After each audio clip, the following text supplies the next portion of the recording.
안녕하세요. 오늘도 사연살롱을 찾아주셔서 감사합니다. 저는 사연을 좋아하는 60대 중반의 여성이랍니다. 저는 얼마 전까지 서울에서 살다가 고향으로 내려와서 평온한 날들을 보내고 있어요. 요즘 들어 자꾸 제가 살아온 날들이 떠올라 마음에 묻어뒀던 이야기를 하고 싶어서 서툴지만 글을 써보게 됐어요. 저는 지방의 작은 도시에서 자랐어요. 어릴 때 일찍 엄마가 돌아가셔서 아빠와 저, 그리고 남동생 이렇게 셋이 살았고요.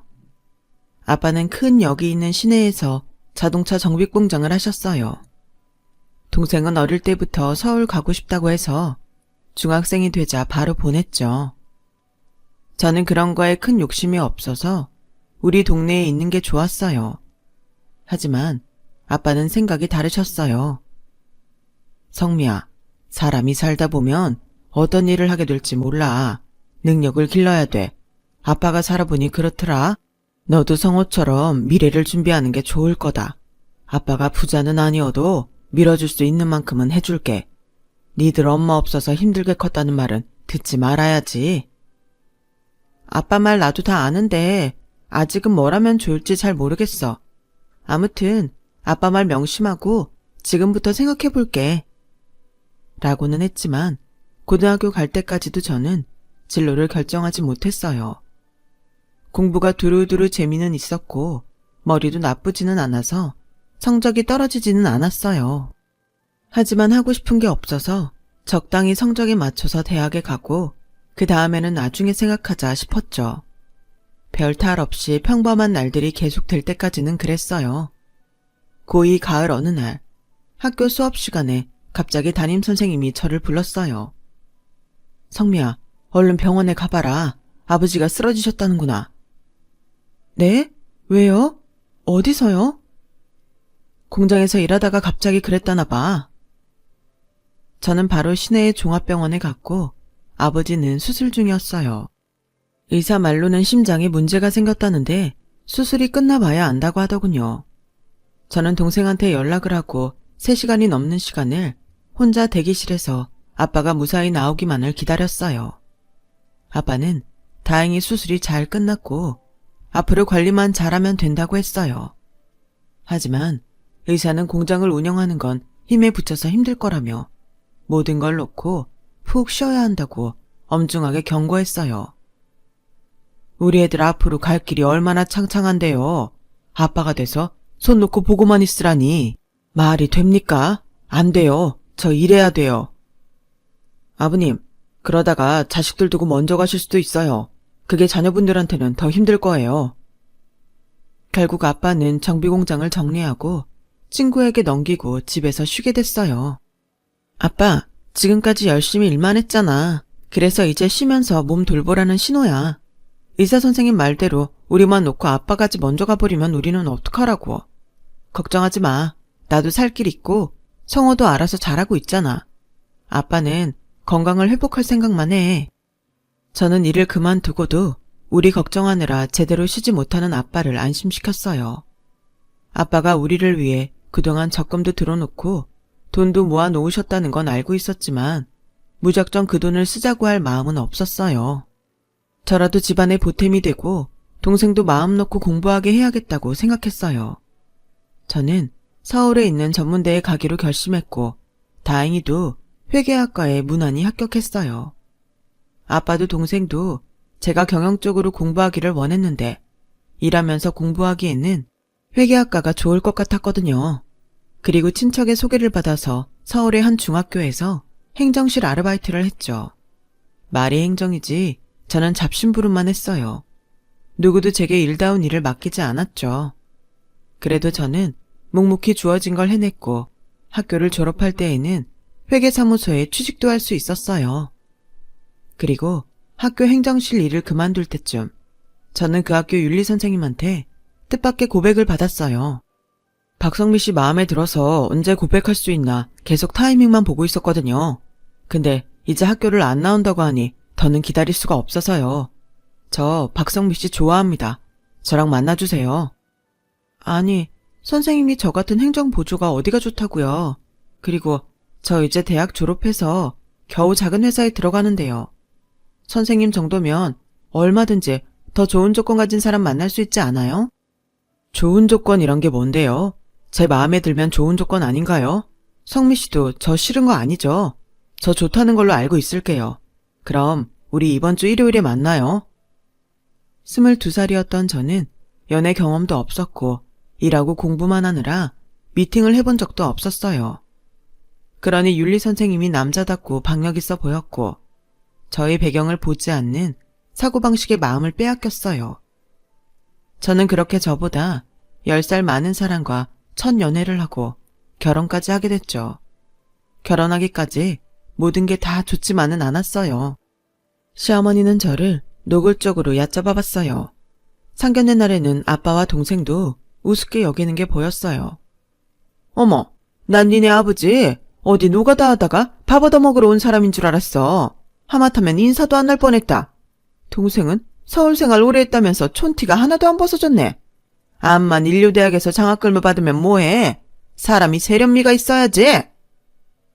저는 그 자리에 있는 게 너무 수치스럽고 자존심이 상했는데 아빠와 동생은 저를 위해서 끝까지 아무 말 없이 자리를 지켰어요. 저와 동생이 자취방으로 가며 저는 속내를 털어놨어요. 아무래도 내가 잘못 생각한 것 같아. 이 결혼 하지 말까봐. 왜? 그 어머니가 말 그렇게 해서? 나이 든 사람들은 그럴 수 있어. 또 우리가 딸리는 건 사실이잖냐. 아빠는 그런 말 듣고도 어떻게 그렇게 태연하게 그래. 나는 진짜 자존심 상해서 미치는 줄 알았는데. 누나, 그런 것 때문에 좋은 사람 놓치지는 마. 누나가 좋아하는 사람하고 잘 살면 되잖아. 그걸 우리 때문에 포기하면 안 돼. 동생은 저보다 더 어른스럽게 제 마음을 위로해줬고 저는 그런 두 사람에게 너무 미안했죠. 다음날 만난 남편은 자기 엄마가 한 말에 대해 사과도 안 하더군요. 그래서 제가 사돈 뗄 집안 사람들 면전에 대놓고 그런 말 하면 어떡하냐. 그게 서울에서 나고 자란 사람들이냐며 한 소리 했어요. 우리 엄마 원래 솔직해서 그래. 거칠어 하는 거 제일 싫어하시거든. 대신 뒤끝도 없고 시원시원해. 노인네들이 다 그렇지 뭐. 남편이 아무렇지도 않게 생각하니 또 그런가 싶더라고요. 저희 아빠는 워낙 남들 상처 주지 않으려고 자동차 정비공장을 하면서도 거친 직원들한테도 상냥하게 대하던 분이셨어요. 동생도 아빠를 닮아서 다정한 편이었고요. 그런 집안에서 자란 저는 이해가 가지 않았지만 그때 남편이 그렇다고 하니 그런가 보다 했어요. 혼수를 장만할 때도 저는 못 모르고 시어머니가 시키는 대로 준비를 했고 그러느라 모아뒀던 저금은 물론이고 아빠한테도 손을 벌려야 했어요. 아무리 시어머니라고 하지만 이렇게 명품만 해달라는 거 난 너무한 것 같아. 진짜 결혼식장 위약금 물고 다 물리고 싶어. 다른 집은 더한 것도 해간다더라. 아빠 친구들 보면 진짜 빚내서 딸 시집 보내고 그래. 이 정도는 그러려니 눈 감고 넘어가. 아빠는 제가 엄마 없이 결혼해서 제대로 해온 거 없다는 말을 들을까봐 뭐든 받아주고 다 해주셨어요. 그 당시만 해도 결혼이란 게 여자가 시댁에서 해오라는 대로 많이 해가던 때이긴 했지만 저는 은근히 반발심이 생기더라고요. 아빠는 저만 잘 살면 된다고 달래셨어요. 그렇게 반신반의하며 결혼을 했고 한 6개월 정도는 나름 잘 살았어요. 남편도 연애할 때처럼 저한테 잘해줬고 시어머니도 주말 아니면 저를 잘 부르지 않으셨죠. 그런데 저한테 자꾸 시댁 생활비를 달라고 하는 건 불편했어요. 안 그래도 저랑 남편이 매달 계좌로 돈을 보내드리는데 주말마다 저만 보면 돈이 모자란다며 우는 소리를 하는 거였어요. 너 내 친구 영희 알지? 니들 결혼식 때도 왔잖아. 걔 며느리가 이번에 백화점에 가서 밍크코트에 모자까지 세트로 맞춰줬다더라. 내가 그런 며느리 복은 없어도 우리 쓸 돈은 넉넉히 주는 복은 있어야 되지 않겠니? 나도 내 아들 어디서 빌어먹으며 키운 것도 아닌데. 어머니, 그 돈이면 지금 생활비로 쓰시는 돈보다 조금 적은 걸로 알고 있어요. 그 돈으로 친구분들 만나시고 여행 다니시는 데는 충분할 것 같은데요. 저희도 앞으로를 위해서 돈도 모아야 되는데 솔직히 좀 버거워요.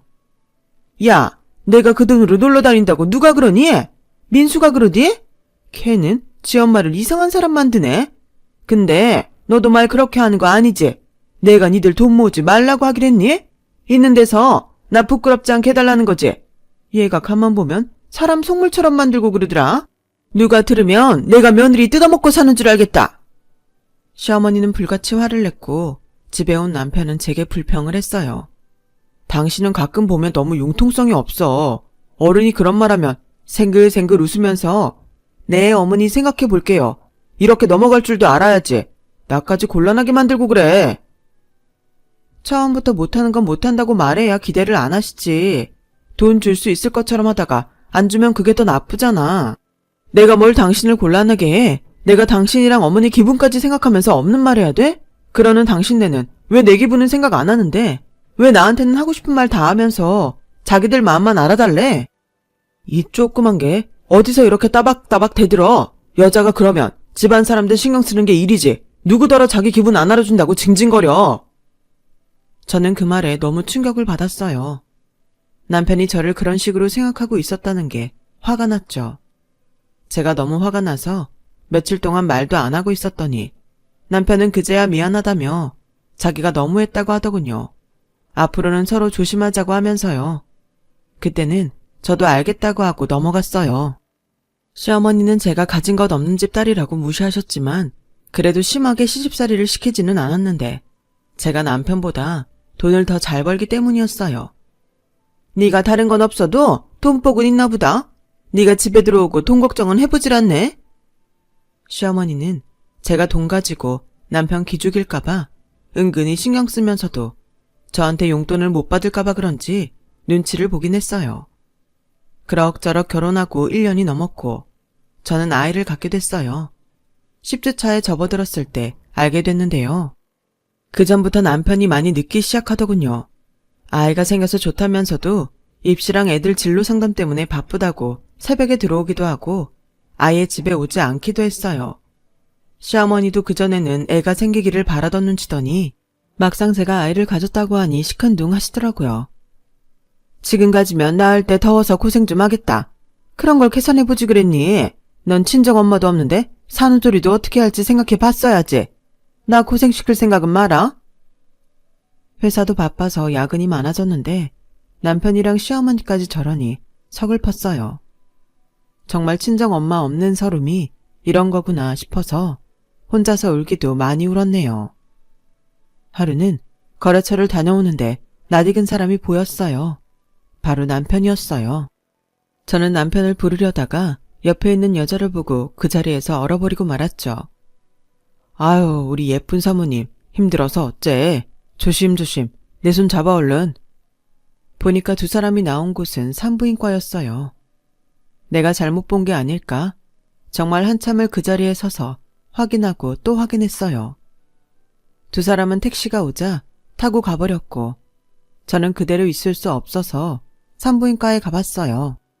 좀 전에 택시 타고 가신 분들 여기 다녀요. 우리 친척인데 임신한 걸 몰라서 혹시 맞으면 깜짝 선물이라도 주려고요. 아, 좀 전에 나가신 이선영 산모랑 남편분이요? 맞아요. 지금 12주차 되셨어요. 라고 순순히 얘기해주는 접수대 간호사의 말에 정말이지 까무라칠 뻔했어요. 그날 밤 남편이 집에 오고 저는 낮에 본 걸 얘기했어요. 당신 지금 뇌 뒤밟고 다닌 거야? 그런 사람이었어?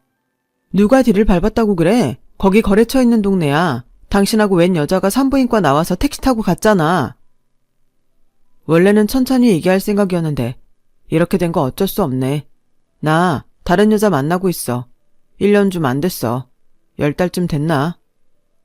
그럼 나랑 결혼하고부터 만났다는 거잖아. 그 여자는 당신 유부남인 거 알아? 처음엔 몰랐는데 내가 헤어지려고 하니까 울면서 잡더라. 내가 애 아빠여도 상관없대. 솔직히 까놓고 말해서 너랑 니네 집에 너무 실망했어. 아무리 없이 산다고 그렇게 후줄근할 줄 누가 알았겠냐고. 너 나이 어리다는 거 빼고 장점이 없잖아. 수준이 안 맞아서 친구들 모임 가는 것도 쪽팔려. 그건 너도 알지? 이렇게 뻔뻔하고 당당하더니 내가 알던 그 남자가 맞나 싶었어요. 학교에서 윤리를 가르친다는 사람이 결혼하고부터 계속 자기 아내를 속여왔다는 것도 억장이 무너졌어요. 시댁에도 그 여자가 아이를 가진 다음에 인사했다더군요. 모두 짜고서 저를 바보로 만들었던 거예요. 네가 다 알았다니 복잡할 것도 없겠네. 우리는 너한테서 낳은 핏줄 하나도 안 반갑다. 아직 초기니까 알아서 지울래? 애가 없어야 깨끗하게 헤어지지. 어머니, 아무리 제가 마음에 안 들어도 민수 씨 아이예요. 어머니 손주라고요. 어떻게 그런 말씀을 아무렇지도 않게 하세요? 니네 핏줄 섞여서 나오는 애가 뭐 좋을 게 있겠어? 우리 집안 물만 흐리지. 그리고 그 애가 민수 아이라는 증거는 있니? 너 야근한다고 어디서 무슨 짓을 했을지 어떻게 알아? 그렇게 막말하는 건 아니죠. 이제 이판사판이다 이거예요? 어머니 아들이 바람피니까 다 그렇게 보이세요? 얘가 어디다 대고 눈부라리고 말대답이야. 거기에 우리 민수를 왜 집어넣어? 민수가 오죽하면 그랬겠니? 네 행실이 칠칠치 못하니까 그런 거 아니겠어? 아, 예, 그러세요. 당신 아들 행실이 발라서 그따위로 살았네요. 저 이대로 못 넘어가요. 그 사람 학교에 다 까발리고 얼굴도 못 들고 다니게 할 거예요. 어디 해볼 수 있으면 해봐. 나는 가만히 있을 것 같니? 니네 회사에 너 가정 내팽개치고 딴 남자랑 놀아놨다고 가서 깽판 칠 거야. 내가 못할 것 같아? 난 내 자식 위해서라면 더한 것도 해. 라며 말도 안 되는 억지를 쓰며 제 어깨를 몇 번이고 밀쳤어요. 너무 억울하고 기가 막혀서 며칠을 잠도 못 자다가 저는 결국 아이를 유산하고 말았어요. 몸이 약해진 상태에서 일하는 것도 무리였는데 정신적 충격을 받았으니 버티질 못한 거죠. 그런데 더 기가 막힌 건 제가 병원에 있는 사이에 남편이 세간살이를 싹 빼서 어디론가 사라진 거였어요. 정말 집만 덜렁 남겨두고 모든 걸 다 가져가 버렸더군요. 남편 학교로 찾아갔지만 이미 경비실에 얘기를 해둬서 제가 학교에 발도 들이지 못하게 했어요. 의부증에 걸려서 남편 괴롭히다가 이혼하고도 정신 못 차린 여자로 만들었더라고요. 저는 너무 큰 충격을 받아 회사도 그만두고 고향으로 내려가서 한동안 은둔하며 지냈어요. 아빠와 동생이 전부 잊고 다시 시작하자고 매일 위로했지만 제 귀에는 들리지도 않았죠. 그렇게 2년 3년 시간을 보냈고 저는 시내에 있는 부동산에서 일을 시작했어요. 일이라고 하기에는 간단한 매출 정리와 커피 심부름이 다였어요. 거기에 들어가게 된 것도 우연히 지나가다 힘들어 그 앞에서 쉬게 됐는데 사장님이 커피나 한잔 하고 가라며 절 부른 게 인연의 시작이었어요. 사장님은 인상이 푸근하고 나이가 지긋한 아주머니였는데 산전수전 다 겪어서 그런지 좋은 말도 많이 해주시고 마음이 편해지더라고요. 그때부터 저는 괜히 그 부동산에 들락거리게 됐고 그러다가 사장님이 이렇게 올 거 아예 자기를 도와달라고 하셨어요. 저는 거기에서 일을 하면서 어떤 부지를 사야 되는지 어떤 집을 언제 사고 파는지 어깨너머로 배우면서 부동산에 대해 조금씩 배웠어요. 성미야, 이거 봐. 여기 이 땅 어떻게 될 것 같니? 입지를 보니까 앞으로 개발 가능성이 있을 것 같아요. 지금은 아무도 모를 테니 먼저 사두면 나중에 큰돈 벌겠는데요. 그랬지? 그럼 너도 살래? 내가 돈 빌려줄게. 저를요? 사장님, 갑자기 왜 그런 말씀을 하세요? 내가 너 쭉 봤는데 성실하고 싹싹하고 믿을만 하겠다 싶어서 그래. 착한 사람 주저앉아 있는데 어떻게 보고만 있어. 이렇게 세워줘야지. 내 돈은 여기 땅값 오르고 팔 때 줘도 되니까 한번 투자해봐. 라며 사장님은 저를 밀어주셨어요. 저는 이대로 인생을 끝낼 게 아니면 다시 도전해보자는 마음이 들었어요. 결국 사장님 제안을 받아들여서 사장님과 반반씩 그 땅을 샀죠. 그리고 몇 년 되지 않아 그 땅은 재개발 지역이 되었고 저와 사장님은 큰 돈을 벌게 됐어요. 사장님, 그때 빌려주신 돈이요. 정말 감사했어요. 사장님께 다 갚고도 얼마나 많이 남는지 몰라요. 이 은혜 잊지 않을게요. 네가 잘 살면 은혜 갚는 거야. 이제 그 돈으로 재산 불려봐. 저는 입지가 괜찮은 곳에 낡은 집들을 몇 채 사서 건물을 지어서 팔고 또 땅을 사서 되팔면서 재산을 불렸어요. 그리고 다시 서울로 올라가서 지하철이 들어올 예정인 지역에 땅을 샀죠. 그런 식으로 몇 번을 하다 보니 전에는 꿈도 꾸지 못할 돈을 벌었어요. 어느 날 사장님이 저를 부르셨어요. 성미야, 이제 앞으로 부동산 규제도 심해지고 전처럼 큰 돈은 벌지 못할 거야. 이제는 투자로 돌리고 천천히 살펴보면서 움직이는 게 좋을 거다. 사장님은 이미 서울에 있는 아들들이 투자회사를 세워서 거기에 큰 돈을 넣고 굴리고 있었어요. 저도 수익이 제일 좋은 건물 하나와 저와 아빠가 살 아파트만 남기고 전부 처분을 했고 괜찮은 사업에 투자를 하기 시작했어요. 고생 끝에 복이 온다고? 성미 너를 보면 그 말이 딱 맞다. 이게 다 네가 노력한 덕분이지만 말이야. 맞아 누나. 누나 정말 대단한 사람이야. 아니야. 이게 다 아빠랑 성우가 착하게 살아서 나까지 복을 받는 것 같아. 착한 끝은 있다는 게 이런 건가 봐. 저는 의대 공부를 마치고 의사 자격증을 딴 동생에게 강남 좋은 곳에 병원을 차려줬어요. 그러고 나니 제 할 일을 다 했다 싶더라고요. 그 무렵 저는 사장님의 소개로 한 남자를 만나고 있었어요. 남자라면 학을 뗐지만 아내를 병으로 먼저 보내고 혼자인 그 사람을 보니 어쩐지 마음이 쓰이고 자꾸 만나고 싶더라고요. 그 사람 성격이 조용하고 세심한 것도 마음에 들었어요. 결국 저와 남자는 재혼을 하기로 했고 결혼식 대신에 가족끼리 조촐하게 식사를 하기로 했어요. 강남의 한 호텔에서 저녁 식사를 하기로 한 날, 저는 오후에 근처에 있는 편집샵에 들러서 예약해 놓은 옷을 찾았어요. 그 옷을 입고 식사하러 가려는데 건물 청소를 하는 할머니가 제 구두에 구정물을 쏟는 게 아니겠어요? 바로 시어머니였어요. 야, 너 성미 아니니? 네가 이게 무슨 일이냐? 그 옷은 또 뭐고? 아니 세상에 사람이 죽으란 법은 없다고? 어쩜 이럴 때 너를 딱 만나니? 이 손 놓으세요. 이게 뭐 하는 짓이에요? 저는 매몰차게 손을 뿌리치며 시어머니한테서 떨어졌어요. 무슨 짓이라니? 나 기억 못하겠어? 네 시어머니잖아. 얘 정말 잘 만났다. 우리 지금 다 거리에 나앉게 생겼어. 이렇게 다시 만난 게 다 하늘의 뜻이다. 하고 다니는 거 보니 아주 폈구나. 우리 어디 가서 자세히 얘기 좀 하자. 무슨 말 같지도 않은 소리야. 이봐요 할머니. 내가 댁하고 얘기를 왜 해요? 댁의 집이 나앉던 말던 그게 나랑 무슨 상관이야. 이러지 말고 내 구두값이나 물어내요. 상관이 없다니. 네 시댁이었잖아. 너 돈 좀 벌었다고 사람이 변한 거야? 이러면 못 쓴다 너. 사람이 그렇게 사는 거 아니야. 누가 할 소리를. 당신이야말로 그렇게 사는 거 아니에요. 우리 집 별 볼 일 없다고 멍청한 본처 쫓아내는 집안이 잘 될 리가 있어요? 결혼하고 한 달도 안 돼서 바람난 지 아들 감쌀 줄이나 알고 우리 집이 처진다고 오만 모욕을 다 하고 결국 아이까지 잃게 만들었잖아. 지금이라도 경찰서에 가볼까? 내가 당신들 망한 데에 더 똑똑히 보태봐? 라며 새겨 나오자 시어머니는 청소도구를 챙겨서 꽁무니가 빠져라 도망을 갔어요. 저는 좋은 날 액땜했다 치고 호텔로 갔고 식사를 마치고 남편과 같이 나왔어요. 성미야, 나야. 전 남편이 부르는 소리에 놀란 저는 저도 모르게 남편 뒤로 숨었어요. 당신 누군데 남의 아내 이름을 함부로 불러요? 저 사람 남편이었어요. 엄마가 여기로 갔다길래 지금까지 기다리고 있었어요. 성미야, 그러지 말고 나랑 얘기 좀 하자. 응? 여보, 나 저 인간하고 단 한마디도 하기 싫어. 저 인간이 바람피고 학교에 내가 의붓중이라고 거짓말까지 하고 다녀서 나 고개도 못 들고 다녔단 말이야. 성미야, 다 지난 일 가지고 쪼잔하게 왜 이래? 잘 살면 이렇게 변해도 되는 거야? 라며 전 남편은 끝까지 저를 몹쓸 여자로 만들더군요. 어디 그럼 변한 사람 맛 좀 볼래요?